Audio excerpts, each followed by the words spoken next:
Welcome to Creating Wealth with Jason Hartman. During this program, Jason is going to tell you some really exciting things that you probably haven't thought of before and a new slant on investing. Fresh new approaches to America's best investment that will enable you to create more wealth and happiness than you ever thought possible. Jason is a genuine self-made multimillionaire who not only talks the talk, but walks the walk. He's been a successful investor for 20 years and currently owns properties in 11 states and 17 cities. This program will help you follow in Jason's footsteps on the road to financial freedom. You really can do it. And now, here's your host, Jason Hartman, with the complete solution for real estate investors.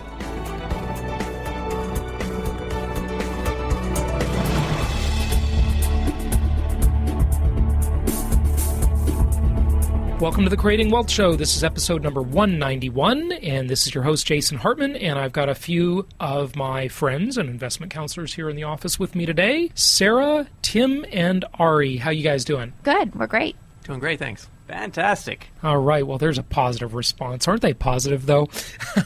Hey, we wanted to do a little debrief on a few things, including the recent Masters weekend. We haven't all been together too easily and had time to sit down and talk to you about that. But before we do that, just want to mention a couple things. The big news yesterday, well, it wasn't big news because the election kind of overshadowed it. And I'm fairly happy with the results of the election, except for the Socialist Republic of California, which continues to look a lot more like Michigan as its future. And if you don't know about Michigan, Michigan is in bad shape, bad shape. And some areas of California, namely Los Angeles, the city of Los Angeles, really is starting to look a lot like a third world banana republic. And that's what happens when you have big government, when you have overreaching government. All the productive people leave. And I think with Jerry Brown as our new governor, he was here in the 70s, Governor Moonbeam, and now he's back again for more 28 years later. And with him here, I'm sure he'll do a lot to drive business out as he caters to the unions and all his anti-business policies. And of course, we got Barbara Boxer back. Only in California can Barbara Boxer be a senator for this long. I mean, only in California would that happen. It's just crazy. But the big news that happened yesterday that should have taken more media attention that didn't is QE2. What is QE2? Quantitative easing number 2, and that is where the Federal Reserve has started to ease up on the money supply in cahoots with our government, of course. The Federal Reserve is not the least bit federal. That's a private bank, private consortium. So what that really means yesterday, with another $500 billion plus of money being pumped into the system, is it means what? Inflation is in our future. So I hope you're preparing for inflation, possibly hyperinflation, by stocking up on packaged commodities and stocking them up with as much 30-year fixed-rate debt as possible. And on that note, one of our listeners, Arthur, sent me a note that I wanted to address, and it was about the show that I had. I think that was number 188, and it was with Greg Hunter from USAWatchdog.com. And he says, I'm not sure if Jason reads these emails, and I do, thank you, but I want to offer some constructive feedback. In the last podcast, you interviewed a gentleman from Watchdog.com, Greg Hunter. I really like the podcast, but I feel some of what he was saying was the opposite of the things you teach about packaged commodities investing. I know you tried to explain your point of view on how investment property is a great hedge against inflation, but I'm afraid that your listeners may not have understood how to process what he was saying versus what you usually teach. This was a very unnerving show, so it would be great to hear your thoughts based on what you learned from Greg. Just a thought. I'm a huge fan of the show and really appreciate the info you provide. I listen to your podcast, but one question I still have is about your concept of getting cash out refinance every 7 to 10 years. So two things. Let me address those, Arthur. Thank you for the note. Number one is Greg Hunter, and it's not just confined to Greg. He was a very interesting guest. He had some great things to say. I love his website, USAWatchdog.com. If they come to the conclusion that inflation is on the way and everything the government is doing, overspending and printing money to support its spending habits, is bad, the conclusion they always have is just so simplistic. Buy gold, buy silver. And as you know, as a regular listener, there's a lot more to it than that. They just don't really get it most of the time about packaged commodities investment, a useful commodity, housing, rather than a metal that may or may not be useful. But gold and silver investing, nothing more than a defensive strategy, whereas our investing that we talk about here on the Creating Wealth Show is an offensive strategy. So again, you can play the game one of two ways in life. You can play not to lose, or you can play to win. And that's what we talk about, is how to play to win. And then on the question of the refi till you die concept, we've covered that in prior shows. Yes, when you refi, your cost of ownership will go up, but again, you're not increasing the loan-to-value ratio, which is 80% as a constant. So as the rents rise over the years, and they have to rise over the years because the cost of ownership gets higher, and people only have three choices: buy, rent, or be homeless. So you'll see those rents increase, and we've talked about that in more detail in prior shows. That will cover the cost of refinancing. It always has historically, and we don't think there should be anything different in the future. One last thing, I've talked about the self-property management revolution a lot on prior shows, and I'm buying a couple houses in Indianapolis myself, and I talked to one of the national inspection companies, Pillar to Post, and they will do inspections for your properties when your tenant moves out and do a full kind of walkthrough style inspection, and they will email you photographs and everything and give you a good visual inspection of the property for $100. So again, there are more and more ways to manage properties from your remote location without having a property manager, if you so desire to do it that way. And there's been a lot on prior shows about that, more on future shows to come. Let's recap on the Masters weekend, and I want to start with Sarah. What did you think of the event? As usual, it was a great event. We had a lot of great content, a lot of great speakers that flew in from all over the country. We relaunched the Phoenix market, which is really exciting. So if you're interested in the Phoenix market, we've got some great properties there available now. Just a special thank you for our out-of-town visitors, Rob and Heather from New Jersey, and also Carol and Rodney from Chattanooga. So it was nice to have you guys come in from so far. Excellent. Good stuff. And Tim, this was your first Masters weekend with us. Yes. Well, as you know, I'm a very big proponent of education. I believe that one way or another you're going to get your education, and I believe it's a whole lot cheaper to get it up front than to get it as you go. And so I was very pleased to see a lot of really good education, a lot of good information about being a property owner, becoming a property owner, and effectively managing your properties. Excellent. And you did a great presentation on that subject right there. I got some great feedback. The evaluations were excellent. So thank you very congratulations. much. I love what you just mentioned. I heard it expressed a little differently, but it's the same thought. You can either attend our seminar or you can attend the one that Life provides, and the one Life provides with real-world experience is a lot more expensive. So no question about that. Education is the shortest distance between poverty and wealth, isn't it? You know, I was just thinking perhaps we should have a credit repair for the people that got their education last. Good point, because they usually need it, don't they? Exactly. Yeah, from the Real World Seminar. Good point. Ari, what were your thoughts about the event? You've been to, 4 Masters weekends now, right? I think this is 5. 5, wow. 4 or 5. Yeah, and I had a great time. It was great to see everyone coming out and visiting us, and everyone seemed to really appreciate the education, and everyone really enjoyed the tax talk. We also had a lot of really good area presentations. A lot of our agents came out and local market specialists, and it was really great to see them.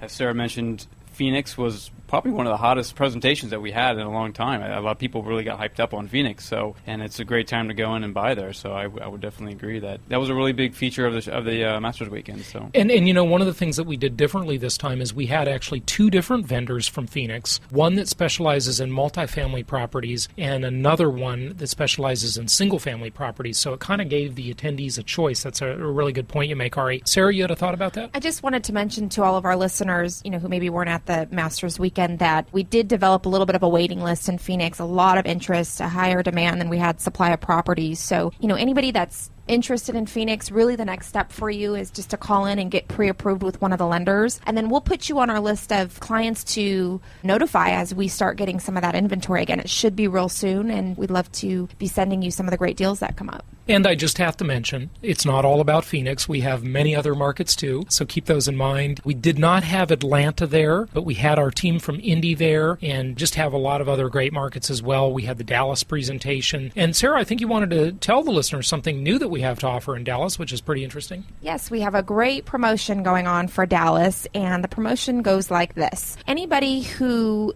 gets pre-approved and schedules their property tour, and the property tour is you going out, meeting with the rehabbers, looking at the different properties. So anybody who does that before the end of the year, schedules the property tour and gets pre-approved, they will actually credit you up to $1,500 of your travel expenses. So you basically get, you're getting a free trip out to Dallas. You're going to look at properties. And if you contract on a property, you will get that credit at close. Is that Good. clear? So that makes sense to everybody. If you have any questions about it, just call us 714-820-4200, and you can learn more by talking to an investment counselor. But that's a neat presentation, and we just kind of wanted to give you a recap of that. The Meet the Masters event, we're giving it a new name, Meet the Masters event, and that will be in March of 2011. We already have a lot of people registering for it because we have some great prices. Now, folks, look, plan in advance. Plan to get your education next spring. I know it seems like it's a long way away. It might be a great gift to give somebody for the holidays. Just give these tickets away, and you can purchase them at jasonhartman.com. And again, the early bird pricing is so inexpensive. I'm so glad to see that we have prudent advanced planning listeners, and I think we have the most early registrations of any this time around, so that's great. The early bird special right now is $347, I believe, on our website. Probably up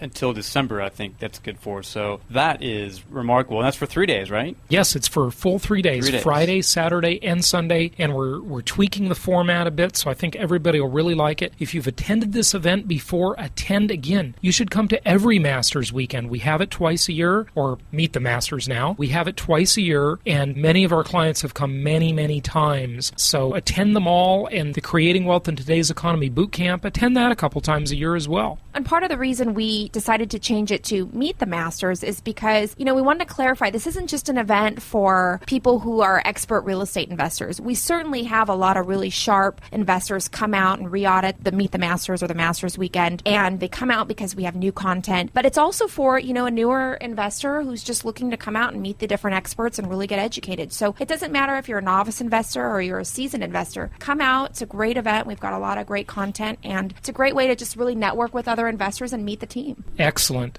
Oh, and by the way, everyone just loves Jason's music. I have to comment. You know what? I really want to be a DJ sometime. I like DJing. Since I can't really sing, I like DJing. So let's go to today's guest without any further ado, and we'll be back with that in less than 60 seconds. Are you ready to begin making huge profits in mobile homes and mobile home parks? If so, check out Mobile Home University's Boot Camp in a Box. You'll learn how to find and evaluate mobile homes and mobile home parks, how to drastically reduce park expenses, how to develop an effective management team, how to market and advertise to fill up your park, and much more. The Mobile Home University Boot Camp in a Box is available at special savings at jasonhartman.com. My pleasure to welcome Daven Michaels to the show. He is an expert in that all-important subject that I am really wanting to become a master of, and that is outsourcing. Outsourcing, that's right. Yeah, how can you hire people for just a few bucks an hour who are motivated, conscientious, smart, that probably know a lot more about what you might want to do in your business than you do, because they do it all day long. And so Daven is here to talk to us about outsourcing, and this is, I tell you, if there is one topic that should really, really be exciting to all of you listeners, where you can really leverage yourself, you can really get ahead in your business, you can be a very successful solopreneur, home-based business, this is it. So if you've read the 4-Hour Work Week, as I know many of you have, I think you'll really be excited to hear what Daven has to say today. So Daven, hey, welcome. Hey, Jason. Thanks so much for having me today. It's great to have you here. So tell us your story, if you would, about how you got started in outsourcing. Yeah. You've got a big company in the Philippines. I mean, congratulations. Well, thank you. I appreciate that. It's been a long time in the making. We have over 325 employees at 123 Employee. Mm-hmm. And the story, boy, I don't even know if I remember the story. It's been so long. No, I'm just kidding. I do remember the story, and it's a story that's very dear to my heart, so I'm always happy to share it. I got involved in outsourcing many years ago, about 6 years ago, really. And this was before outsourcing was really a household word. The big companies were playing around with it. They were sort of testing it out, Linksys, Netgear, American Express. They were using India. And I had a business, and I sold a product and a service. And for those of you listening out there, and if you're an entrepreneur or a solopreneur, you sell a product or a service, so I'm sure you can relate. And we had a product and a service, and things were going fine. But I knew that the next step in our evolution was to start a sales floor. And so I wanted to hire about 10 employees, and then very shortly thereafter, I want to ramp it up to about 30. So I knew where I was going. I didn't quite know how I was going to get there. I knew also that I had thin profit margins. And so I could afford to pay the people that were really carrying their weight, but not at the expense of the people that weren't. So like I said, I knew knew where I was going, didn't quite know how I was going to get there, so what did I do? Well, I put an ad on Craigslist. And I don't know how many of you out there have put an ad on Craigslist before, but I presume many of you. You get about a zillion resumes in 40 minutes. That's right. That's right. Yeah. If you put an ad out for employment, you will get hammered. And at the time, I didn't have help. I wasn't outsourced like I am today. But I was inundated, but it was still cool. It was good because I knew that there was a market for what I was looking to hire. So I began setting up interviews, and a friend during that process forwarded an email to me from somebody overseas. And he had a small company overseas with about 10 employees. And he said, hey, Daven, I could do this for you for about $5, $6 an hour. And I was intrigued, obviously. How much were you thinking you would have to pay? Oh, double that. Right, Yeah. And plus, not just double that, plus payroll taxes and all of the compliance rules in the U.S. It's just really difficult. Absolutely. When you add up the hidden costs between insurance and taxes and office space and computers and telephone, it goes on and on. It's like getting a third employee for free, really. Oh, totally. Yeah. And so anyways, I was intrigued. But, of course, I knew nothing about outsourcing. But I did have a buddy, Timmy. I call him the Timmy friend. And he's one of my best friends. And Tim's a total computer genius, kind of a computer nerd. But Tim is always ahead of the curve. He always knows what's happening. And Tim was outsourcing. He had one virtual assistant, and he was having some challenges, infrastructure challenges, because this was a long time ago. But overall, he was pleased. And so if Timmy gives me the thumbs up, it's thumbs up for me. So I decided to take the plunge. And I remember I ended up interviewing some people on the telephone. And I hired my first employee. And he was with me for a total of 2 days. And I lost long-term relationship. Yes, exactly. And I lost him. He went to another company. And that was my first experience outsourcing. Okay. But I realized that as entrepreneurs, we need to remain flexible in our approach, right? Sure. Right. So I decided to give it a second shot. I went back to the hiring table. And this time I interviewed again. And the first person picked up the phone, young guy, college educated. And he picked up the phone and he said, "Good afternoon, sir. How are you today?" And I was like, oh my gosh, my prospects would eat him for breakfast, right? So he had some college under his belt, but he definitely lacked the phone skills. The second person got on the phone, young lady, and she said, "Good afternoon, sir. How are you today?" Barely here, so meek and mild, Exactly. Again, she was meek and mild, that's right, and green. And she had a college degree, but still wouldn't cut it. The third person picked up the phone, and he said, "Good afternoon, sir. How are you today?" And I was like, oh my gosh, he sounded amazing. As a matter of fact, he sounded so good, I couldn't tell if he was American or Filipino. So I asked him, I said, "I have to ask you, are you American? Are you Filipino?" And he said, "Sir, I'm Filipino. I've lived here all my life." And I was like, listen, I said, I've got to ask you. You sound amazing. How is it that you sound so good? And he said, "Well, sir, I've been a DJ on the local radio station for the last 2.5 years." And I hired Ainsley. And Ainsley was with me for a total of 2 weeks. Oh, well, at least you're moving in the right direction. I was moving in the right direction. Now, I got to think, though, this turnover problem that you've had so far, 2 days, 2 weeks, compared to the United States, that's a cheap mistake. Because, That's true. Look, your 2-day employee probably cost you, $60, $100. Right. Versus the U.S., that 2-day employee costs you $400, Absolutely. $800. Right? You're absolutely right. You're absolutely right. But hey, at the end of the day, we don't want attrition either, and I'll tackle that in a sec. So, so here's what happened. So, I hired I hired Ainsley. He was with me for a total of 2 weeks, and he had transportation issues, and that was that. And those were my first 2 experiences with outsourcing. And I know as an entrepreneur, for those of you out there listening, the one thing that we entrepreneurs do not have today is time, right? Right. We don't have free time, and I was no exception to that rule. And I didn't have time to screw around with this anymore. So I went back to the U.S., I went back to Craigslist. But I couldn't get out of my mind this idea of $5, $6 an hour employees. And I knew if I could make it work, that I'd make a killing. So reluctantly, I went back to the table the third time, and I hired Carl. Now, before I hired Carl, though, I decided to do my due diligence. I wanted to do some research. I wanted to figure out what it would take to make sure that I always had great employees, or at least almost always. I mean, at the end of the day, we're in the people business. It's never going to be perfect. But I wanted to make sure that I had great employees. I wanted to make sure that they were hardworking, they were dedicated, they were honest, that they were well educated, that they had a light accent, and most importantly, like you said, Jason, I wanted to make sure that the attrition rate was low, because I didn't want to waste my valuable time training people just to have them go work elsewhere, right? Right. So I did my due diligence, I did my research, and I cracked the code, and it wasn't that hard. And later I actually took that code and I put it into my book, Outsource This, and we'll arrange for everyone at the end of this podcast to get a free copy of it, okay? Fantastic. All right. The books, I think we're out of stock on, but the audio book just came out. We'll get that to everybody. Excellent. Okay, cool. So what did I do? Well, I took that formula and outsourced this. I went back to the hiring table, and I hired Carl. Now, Carl was amazing. Carl got it. And just to give you an idea of how amazing it was, I did something that's kind of techie. And my guess is that your listeners out there are more techie than I am, but I'm a little bit techie. And during my time with Carl, when I started training him, I had an extra computer on my desk. And I set up a remote desktop so I could see what Carl was doing while I was training him. Now, I wasn't so concerned with what he was doing while we were working together, but I want to know what he was doing when we weren't working together. Does that make sense? Right. So I set up the remote desktop, and I'd work with Carl inevitably for about 45 minutes to an hour, and then I'd end up getting interrupted by some sort of distraction, email, phone call, whatever, and then I'd leave him to his own devices. So I'd work with him for about an hour, and then I'd cut away, but I could still see what he was doing on his computer. And Jason, what I saw really amazed me. Carl would open up a WordPad file and start typing copious notes from our conversation verbatim, right, like a dictating machine. Uh-huh. And I said to myself, cha-ching, because I realized that I had something really great. So Carl took off, he got it, and our business began to grow. So what happened next? Well, we hired the next person, and the next person, and the next person, and then we opened our own center, and Carl came over, and we hired the next person, and the next person, and the next person. What year did you hire Carl? Oh, give us a perspective time-wise. Let's see, we're in 2010, so this would be around 04. And around 04, just for perspective, I mean, I remember trying to hire people to work in my company in any time post like 2002 to 2005, 2006. It was hard to hire anybody to do anything. I mean, Greenspan was pumping the money supply. Yeah. The economy was just on fire, right, and everybody was like overemployed, right, and employers were throwing so much money at people to keep them to stay that it was just very competitive for workers back then. Which was why this was so appealing for me at the time. Yeah. Right. So Carl took off, and we hired the next person, the next person, the next person, and the next person, and our business flourished. And here's the thing: who trained them? Carl. Oh, yeah, them. Right. So, and today I have over 325 employees. We're closing in on 350. And over the years, I've created and executed numerous training programs. But guess how many people I personally trained? Just one? Carl. What? Exactly. Carl. Exactly. Now, I want a Carl. Yeah, exactly. Yeah.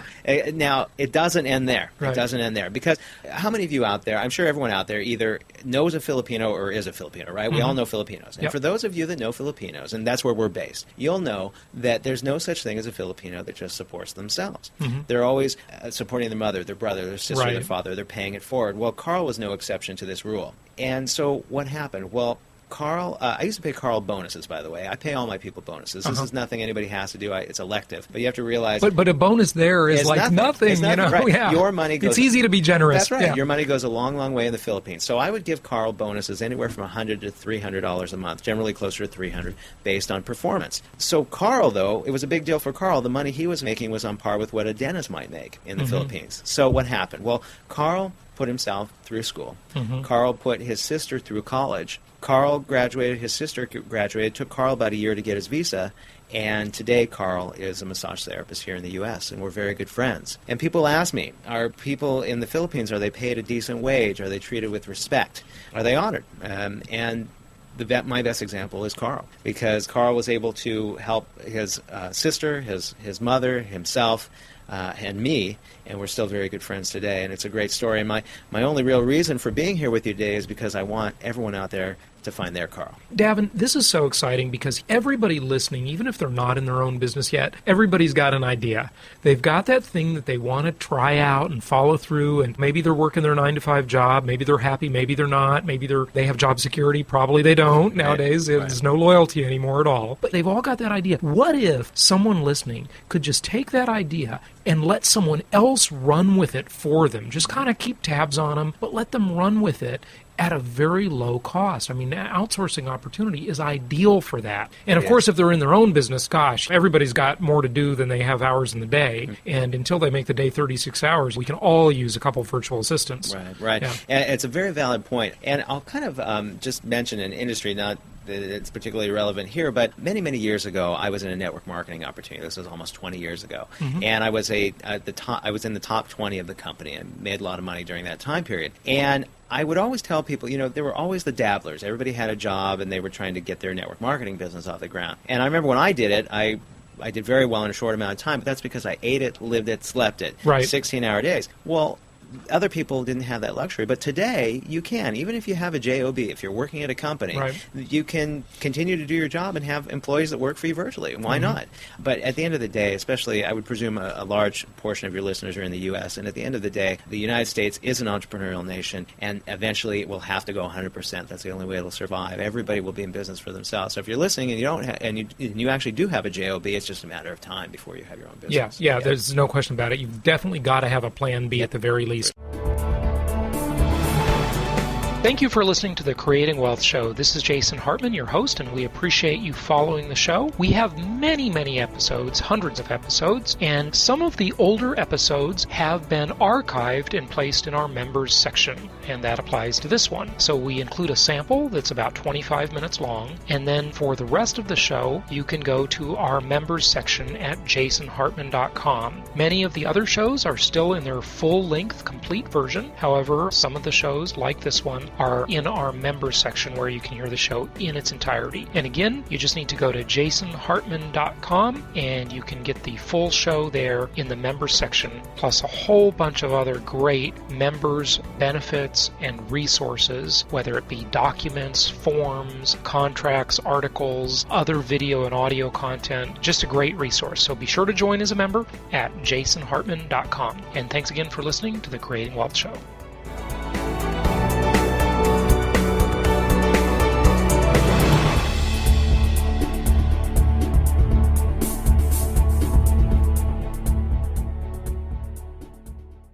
This show is produced by the Hartman Media Company, all rights reserved. For distribution or publication rights and media interviews, please visit www.hartmanmedia.com or email media@hartmanmedia.com. Nothing on this show should be considered specific personal or professional advice.